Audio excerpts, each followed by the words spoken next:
All right. Our next speaker is speaking on a topic that some of us are interested in, which is really how do we take Lean and Six Sigma and apply that to the CMS Pay for Performance program that we're all transitioning through.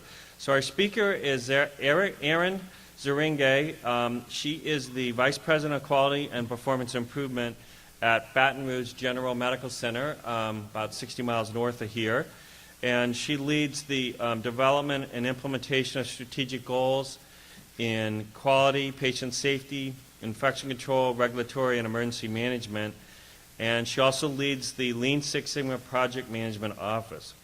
Erin is a fellow in the American College of Healthcare Executives, a certified master black belt, a Health Forum Patient Safety Leadership Fellow, and a certified professional healthcare quality. She has master's degrees in healthcare administration and business administration from the University of Alabama. So we welcome Erin to tell us some more.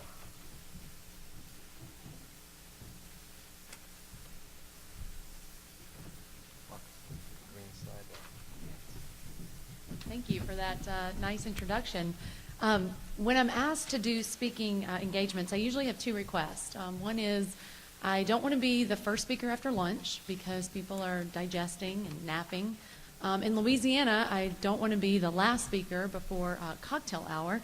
But now I'm going to have to add a third request to that, which is I don't know that I want to follow the featured keynote presenter, particularly when it's someone like Dr. Kaplan. So I'm kind of starting to sound high maintenance here.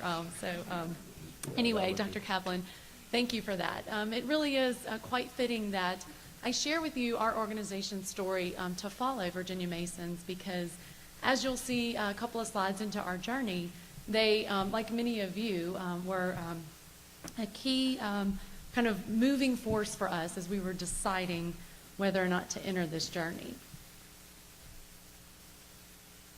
Okay. I'm not sure what it is. There we go.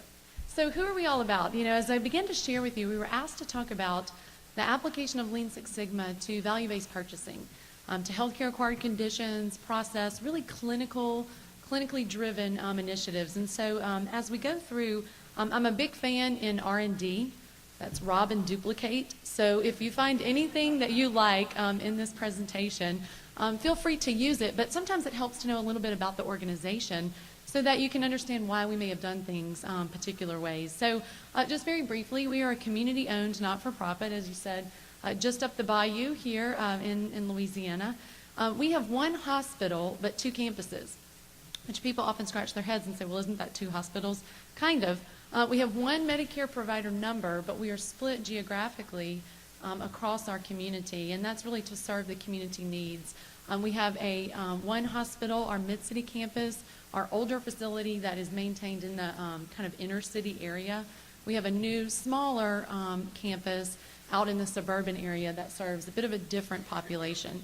But as the community-owned not-for-profit, we really offer every service that the community may need. We have anything from beginning of life care. We have an OB, birth center. We have a level 3 regional NICU on one of our campuses. We also have end-of-life care on the other, skilled nursing, psychiatry. You need it, we've got it at one of our two campuses. And so it often creates a little bit of a challenge for a lean organization too, because sometimes you do have to duplicate services.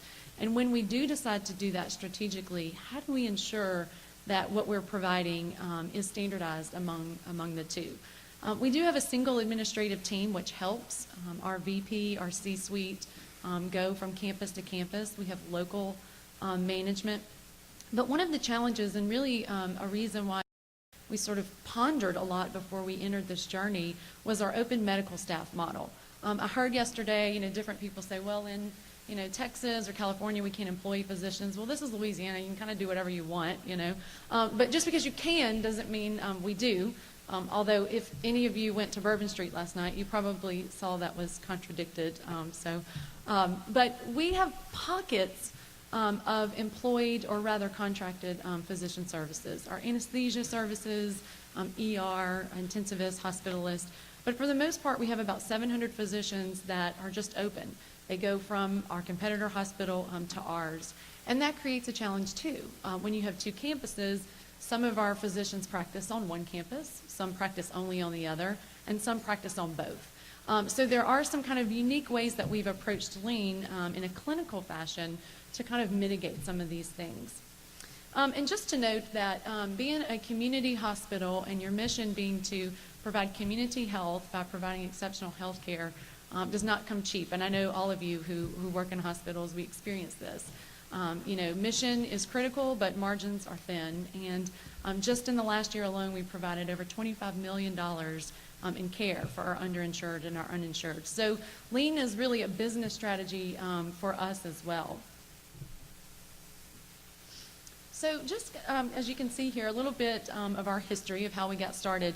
If it really is a 20-year journey, Dr. Kaplan, then I guess y'all are teenagers maybe. We're in sippy cups, okay? We've only been on this about 3.5 years, and that's if you don't count the 2 years that we sort of hemmed and hawed as an executive team as to whether or not to dive into this. But it really did. I joined the organization in 2003, and at the time, very pockets of excellence with performance improvement, but nothing really robust for our organization, nothing that stuck, nothing that really engaged our clinicians in a way that we were looking for. And so it was really our chief medical officer who started this journey with us. He attended a Harvard Business Review session, read a white paper on Virginia Mason, and it really was the patient safety alert system that got him jazzed, about the concepts of lean and the impact